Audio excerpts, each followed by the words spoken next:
Okay, not only can Owen not do math, apparently Owen can't read a calendar either.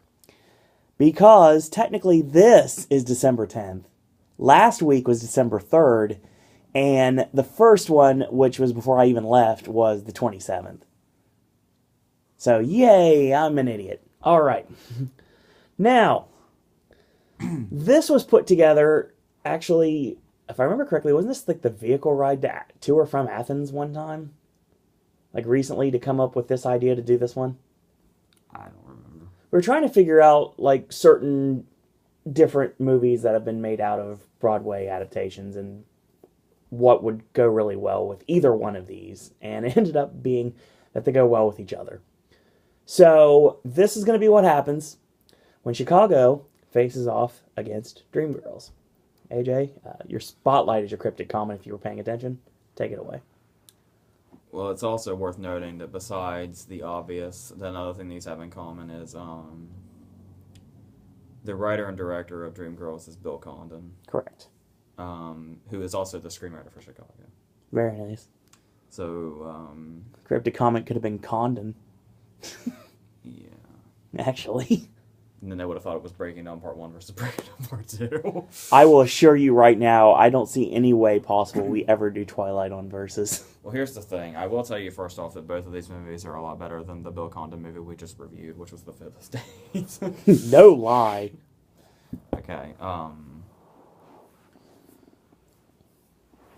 this, of the three, of the three verses we've done so far, there's an outcast. It's Dreamgirls, isn't it? Rocky won Best Picture and The Fighter was nominated. Mm-hmm. No Country won Best Picture and Fargo was nominated. Chicago won Best Picture. Dreamgirls, I remember how shocking it was when it happened, too. Dreamgirls got 8 Oscar nominations. One of those was not Best Picture. Nope. When it was expected to. It was expected to be like a huge contender, too. Like with up there with The Departed and Little Miss Sunshine and Babel. But, nope. Taken out. For, I'd say Letters from Iwo Jima is what bumped it out. Probably. I'm drawing a blank on what the Queen was the 5th one. But anyway. So, I'll start with Dreamgirls. I was a little disappointed. I watched Dreamgirls again the other day. It was the first time I had seen it since I saw it in the theater in January of 2007. Good God. And this was my first time watching it again since then. I was 16 the last time I saw Dreamgirls before the other day.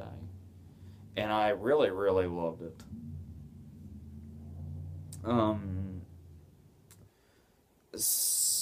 Almost 7 years later, I don't quite feel the same way. Oh boy. But I'll get to that. I'll talk about the 8 nominations it did get. Obviously we have Eddie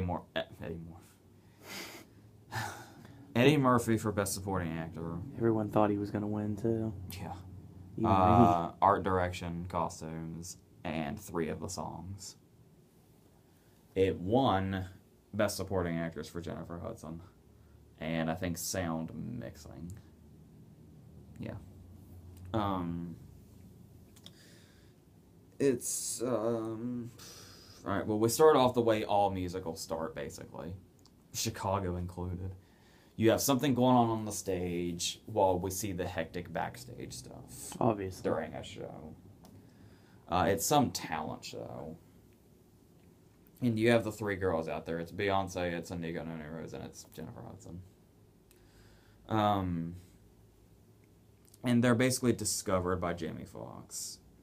Let me be totally, totally honest about Jamie Foxx in this movie. He's got the first credit. Yep.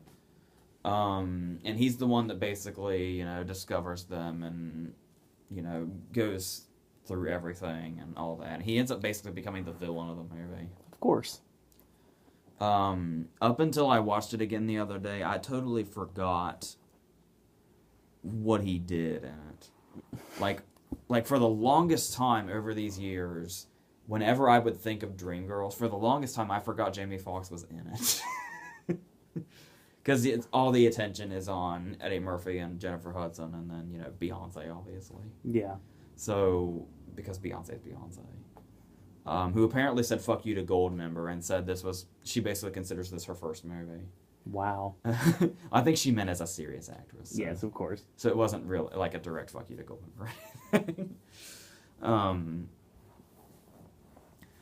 And there's, by the way, there's a cameo by Jaleel White. Yeah. At this talent show. He's like the stage director or something, or the coordinator. And we basically immediately, the movie is long, but we pretty much immediately go into everything.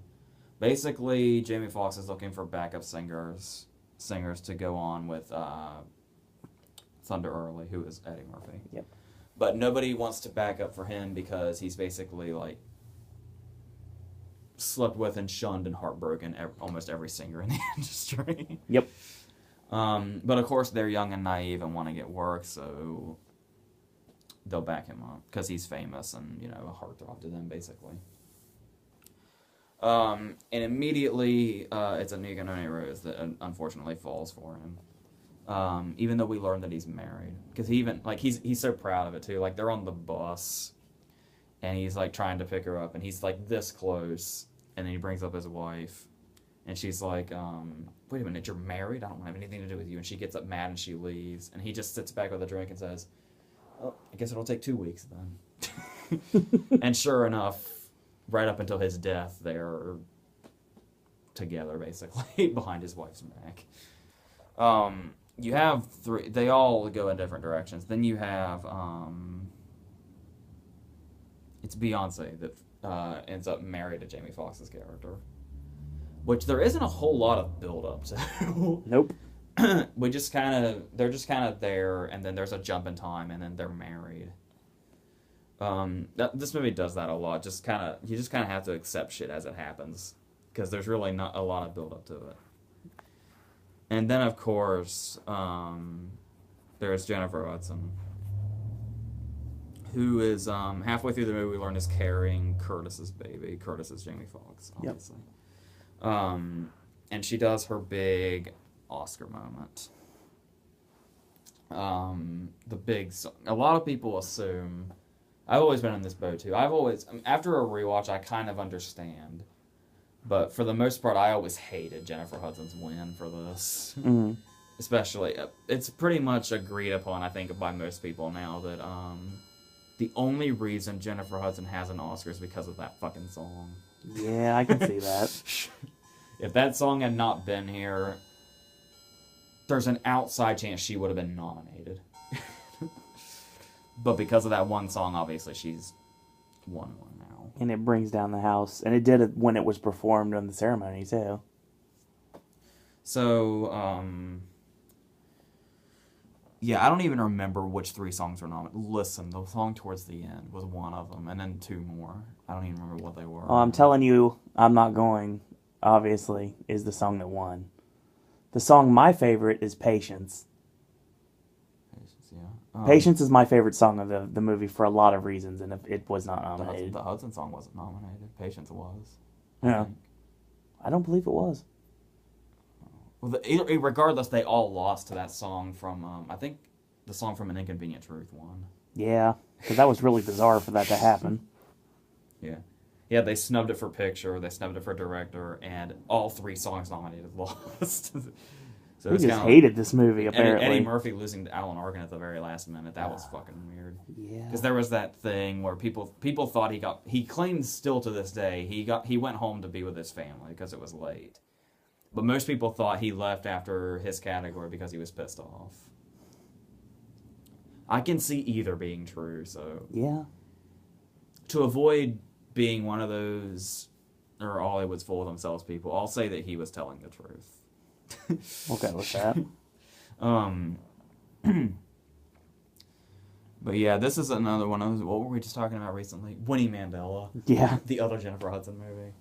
It's not Winnie Mandela bad, but I am just saying they kind of remind me of each other in the sense of the way they just pass through time as quickly as fucking possible.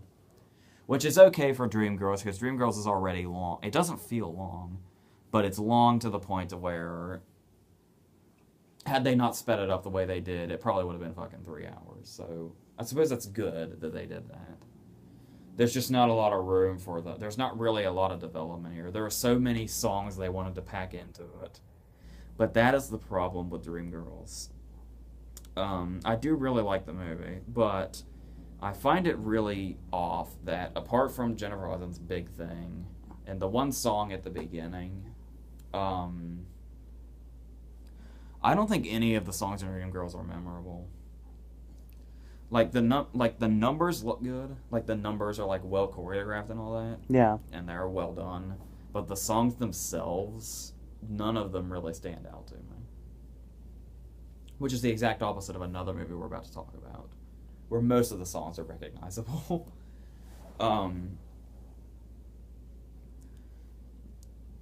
And I will talk about the another one of those funny things about the passage through time. Obviously, once Effie leaves after her big number, and she goes to have Curtis's baby and live on welfare and do whatever, she is Michelle was introduced. Michelle is the one that takes her place. Mm-hmm. And there's this great funny thing where we're getting a catch up where Beyonce's watching this commercial, and it's talking about all the stuff that's happened through time, and we see the three of them now, and it says it's like I've already forgotten what Beyonce's name was.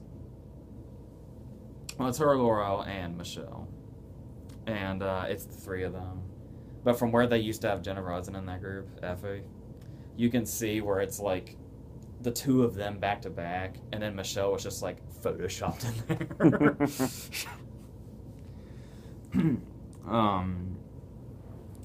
So there are those. Oh, and there's also side characters like Cece, who is Effie's brother, who is the love. Is it Michelle? He was the love interest, or he was somebody's love interest. I don't even remember now. And Michelle was like Curtis's secretary. Mm. So that's how she managed to get in, basically. And then as the movie progresses, it kind of turns into, it starts to remind me, actually, no. I don't know which one came first, because they're both based on something. I started to think of Sparkle. But I don't know what came first, the original Sparkle movie or the show for Dreamgirls. But, regardless, like I said, it's still good, but I wish I had loved it like I loved it when I first saw it. Maybe it's a theater thing. Potentially. Because I amazingly watch movies on my computer because I'm lazy. It's just got a very convenient disc tray there. It's just like, why get up and go to the TV? I'm just gonna put this here. Makes sense. So maybe it's an extravagant theater thing, possibly.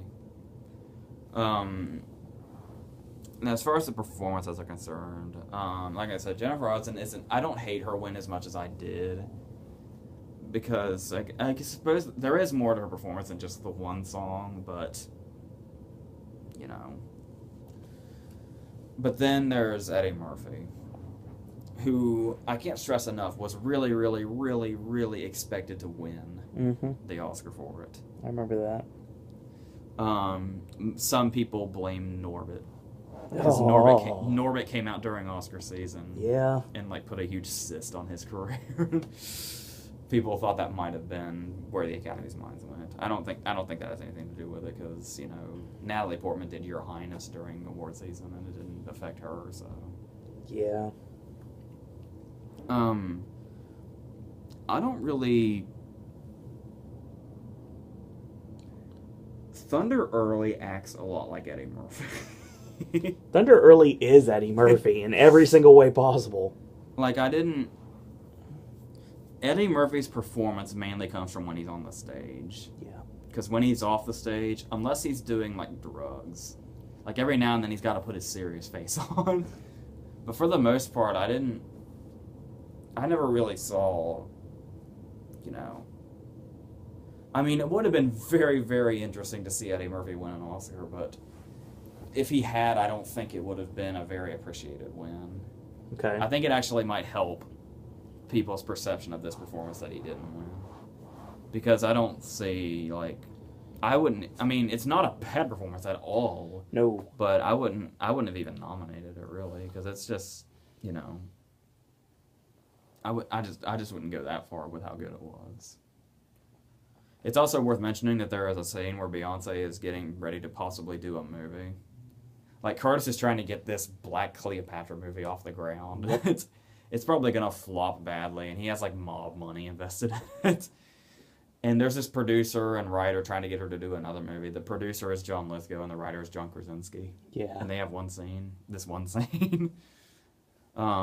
Lithgow, you could probably call a cameo. I don't think Krasinski back then, I don't think it would have been considered a cameo because people barely knew him because of The Office. And that was it. Yeah. He wasn't who he is now, but oh, and there's also a good scene with Thunder Early where he is it's one of his last scenes in the movie because his death happens off screen. But he's backstage with Laura. She's standing over here off the stage where he can see her. And his wife is in the audience. And he's singing a song about how much he loves somebody. And he keeps turning. Like, every now and then he'll direct the song at his wife, and then he'll turn and direct the song at her, and then he'll turn back to his wife, and he just does... That's an interestingly a well-done scene. Also, the ending. It's got a really good ending, too. Where we... this big triumphant ending where it's the three girls, and then they bring out Effie. And then Curtis starts to realize that the girl's probably his daughter. But before pretty much anything goes into melodrama, before anything can really be resolved, the movie just ends on this big triumphant note where the number ends. Yep. I do love that ending. And I do really like the movie. It didn't hold up well after time? Yeah. That's not good. And it's like, I don't mind that it was snubbed in picture or anything. I think you could have put better movies in there than got in there, but yeah. You wouldn't have selected this movie. Yeah. The next movie, however, is Chicago. It won 6 Oscars. Basically, it took picture, supporting actress, and a bunch of texts. But it got nominations for, this is such a sad story. I mean, he told it in kind of a funny way, but it's sad to think about. You have 4 main people in this movie that were awards contenders. Richard Gere was campaigned and leading, and he won the Globe. Renee Zellweger got nominated for Best Actress. John C. Reilly got in for Best Supporting Actor. And obviously Catherine Zeta-Jones got nominated and won for Supporting Actress. Yeah. Richard Gere was telling this story, or he was talking about how I wouldn't have pegged him for somebody like this, but it's true, and I don't blame him, especially for the way he puts it. Apparently he still feels a little burned about this Oscar snub. But it wasn't so much that he was just disappointed. And here's the story behind it, apparently. Apparently all 4 of them are in a hotel. And all 4, it's nominations morning, and the doors are open. There's Catherine Zeta-Jones' room, there's John C. Reilly's room, there's Renee Zellweger's room, and there's Gere's room. They do supporting actor, and you hear a big celebration in John C. Reilly's room. They do supporting actress. You hear a big celebration in Catherine Zeta-Jones' room. They do Best Actress, a big celebration in Zellweger's room. Silence in Gere's room. Oh, that's so wrong. That just sucks. Yes, very much so. Especially sucks because he's so good in it, too. Yeah. Like, I can't... oh, God, that was a good year for Best Actor, though. That was Brody and the Pianist, Day-Lewis in Gangs of New York, Nicholson and About Schmidt, Kane and the Quiet American, and Cage for adaptation. I probably would have put him in Kane's place of those. So, regardless, and I remember being pissed at this movie because the first Oscar ceremony I ever watched was the one where Chicago won Best Picture. Mm-hmm. I hadn't seen Chicago. I just knew it was fucking winning everything, and that was getting annoying. That was the one where Michael Douglas and Kirk Douglas came out, and Kirk Douglas like ripped it in half and gave Michael a half, and then they read it together.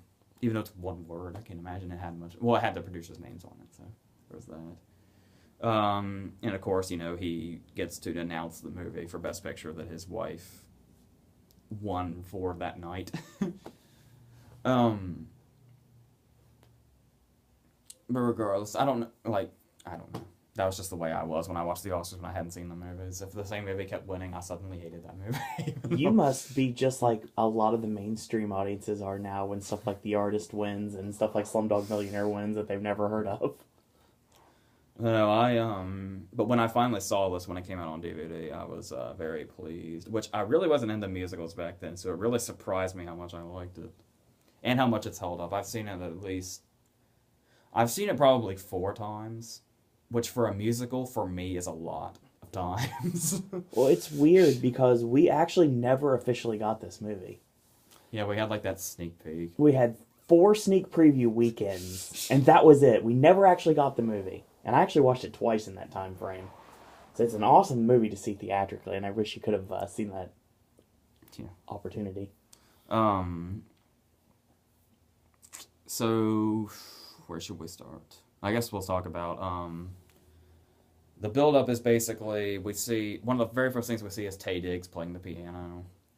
And we see Catherine Zeta-Jones come in. And I'm going to call her Velma now because her name's too long. And she has blood on her hands. And while she's performing, the cops come in. And we don't really know what happened. And then we're following Roxy, who is banging Dominic West behind John C. Reilly's back. Because if you watch The Good Girl, apparently everybody wants to cheat on John C. Reilly. Yeah. The poor dude. And when he finally has a wife that's faithful, it's in we need to talk about Kevin. Yeah. God, he has the worst luck in married life. He really does. So,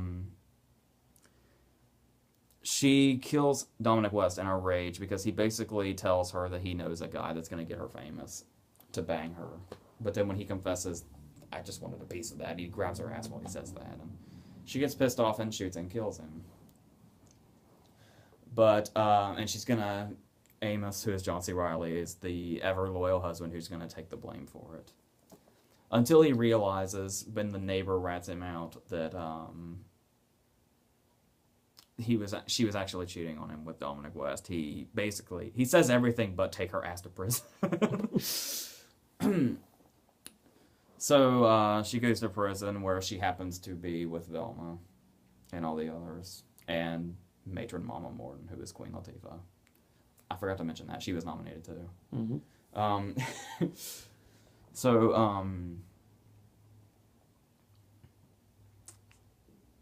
I guess we'll go into what I liked so much about the musical numbers, where I thought Dreamgirls was lacking. I guess we'll start with everybody's favorite. We'll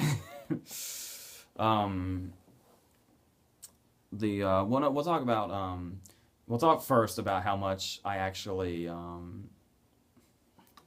she seems very, very nice, so I don't like saying this. I know what you're going to say. As far as in movies, I'm not that big of a Queen Latifah fan. Yes. But I do particularly like this character. Yes. Especially, it's her big introduction number. And she's going through and she's talking about, she's basically like, I want to be your friend. And, you can be friendly with me. You can be on level with me. I'm nice and stuff like that. And then she says, if you've got complaints, if you've got, any problems, don't shoot your fat ass mouth off at me because I don't give a shit. I believe is the line. Yes, it is actually. So, but regardless of that line, she's actually the character that people can go to. And that's basically where Roxy feels most comfortable. Yeah. So, Anyway, we go into. It's worth noting that apparently, the only other time, this is like a big, well-respected musical, and Roxy is this big part. Apparently, this is the first time, and I guess only since, that Renee Zellweger has sung in a movie since Empire Records, which is It's weird. interesting. Because it was 7 years prior to this. Must have had a monstrous audition.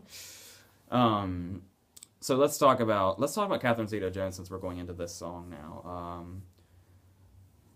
I was curious because obviously I was watching the ceremony and saw that she won.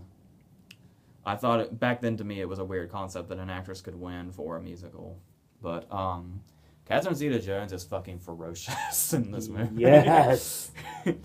She like every time she's on the screen, she like just owns, which is like her performance in this is exactly what you expect a supporting actress performance to be. And that takes us into the cell block tango, Which is my personal favorite, too. where we learn how everybody got in there, basically. Like, there is the, you gotta love the way they word everything, too. Like, there was the woman that's, like, had the husband that kept popping his chewing gum, and she said, I went and grabbed the shotgun, and I fired off 2 warning shots into his head. Then there's the, I've heard you say this so many times, and every time, I keep forgetting, so every time I hear it in the movie, I was like, oh yeah, that's what he's referring to. Maya. The, some men just can't hold their arsenic. Yep, some men just can't hold their arsenic. I also like the girl that says, when she went to get the knife, and she says, like, and then he ran into my knife. He ran into my knife 10 times.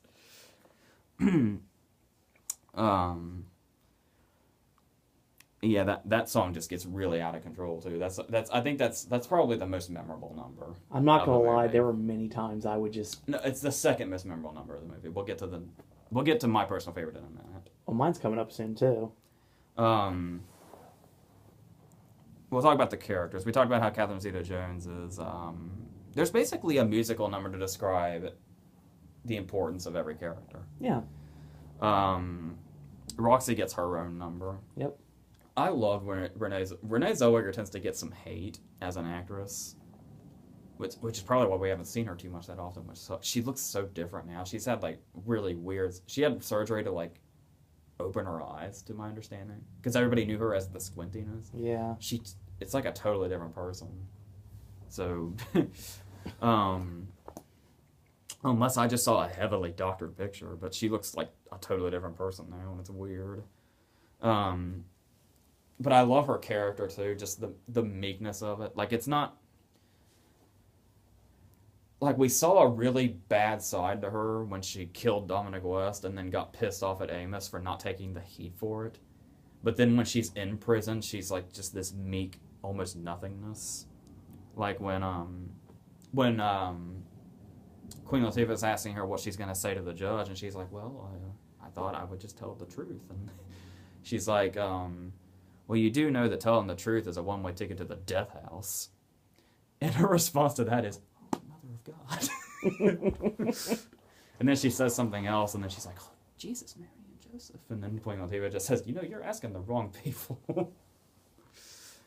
There is this great, Billy Flynn has a great introduction. He has this big number where it's, they like really, really build him up hardcore, and then we see this silhouette of a guy getting his shoes shined in like a really nice tuxedo. And of course, when the spotlight hits, he's the shoe shiner. And he basically goes into this number about how he doesn't really give a shit about how he looks, It's a number about love, basically. And that's basically Billy Flynn's character. He's just basically like, all he's concerned about is probably what he shouldn't be concerned about. Yeah. The particular, like that particular scene where she actually, just talks about how infuriated she was, and that when she shot Dominic West, and he's just like, you know what, I didn't hear that. There's that great line that he has with Amos, where Amos comes in despite everything and still tries to hire him. And he's talking about how good he is, and he says something like, he's talking about how Amos needs $5,000 to hire him. So he just takes Amos's $2,000 and says, okay, because that's the kind of guy I am. And then he's talking about how good he is, and he says, I don't like to blow my own horn, but if Jesus lived in Chicago in this time and had $5,000 and came to me, things would have been different. All right. And there's this really great moment with this number where I can't remember the title. I don't know the exact title. It's the one about how they both reach for the gun. But it's yeah, I know your song you're thinking this about. Big elaborate number where everybody is on marionette strings, and Roxy is like a dummy on his lap. And we get the overhead shot, and it's Billy Floyd with it's the one that's puppeting everybody, and it's this really awesome number. Yeah, it is. All right. Now my personal favorite number is remember how I said the only reason Jennifer Hudson won the Oscar was because of that one song? Yeah. I'd say John C. Reilly's nomination, Mr. Cellophane, came from only one moment. Mr. Cellophane. Something I know very, very well. I never quite understood the clown makeup and the clown shoes, but regardless, it's a really great, simple number that's carried simply by his voice. And it's a great example of acting while singing. So, however, I would say, even though I'm almost positive that particular scene is what absolutely sealed his nomination, a lot of people don't realize John C. Reilly had a really good year. Yeah. In 2002, John C. Reilly was in 3 of the 5 Best Picture nominees. Because he was also in Gangs of New York and The Hours the same year. But I think regardless of his banner year, I think he would have been fine. Because that scene is just that good. And pretty much from there, it kind of goes into the inevitable transition of being a courtroom movie. But it never loses its flair when it goes into the courtroom area. It still remains, the whole movie. If you go to IMDb, the main genre of the movie is comedy. Even before musical. And it maintains that throughout the whole thing. Even, you would think when it gets to the courtroom stuff, it would get boring and stuff like that. But it still stays its lively self. Yeah. It never goes, into a boring place. This movie is always alive. So that is why I am choosing it over Dreamgirls, obviously. And other reasons why. Yeah. Like I said, not to, maybe I'll see Dreamgirls another 7 years from now, and I'll love it again. But I think Chicago is probably up there with, the best musicals. So, because it's really easy for a musical to be boring. And this movie is just every number one right after the other is awesome. Mm-hmm. So, and, the whole being able to make it cinematic from taking it from the stage would be a really difficult task. Yeah. Everything about Chicago is awesome. Completely agreed. All right. So next week, I return here, and we're going to be doing 2 more for the month of December. A really awesome one we're going to end on that we've been talking about for a long time that we've basically hinging on Christmas. And, or if not, it'll probably be in January. And then one that's next week, it actually should be an interesting battle. A movie that you really liked, and a movie I really liked. So, AJ, any parting words for this versus? I think that's it.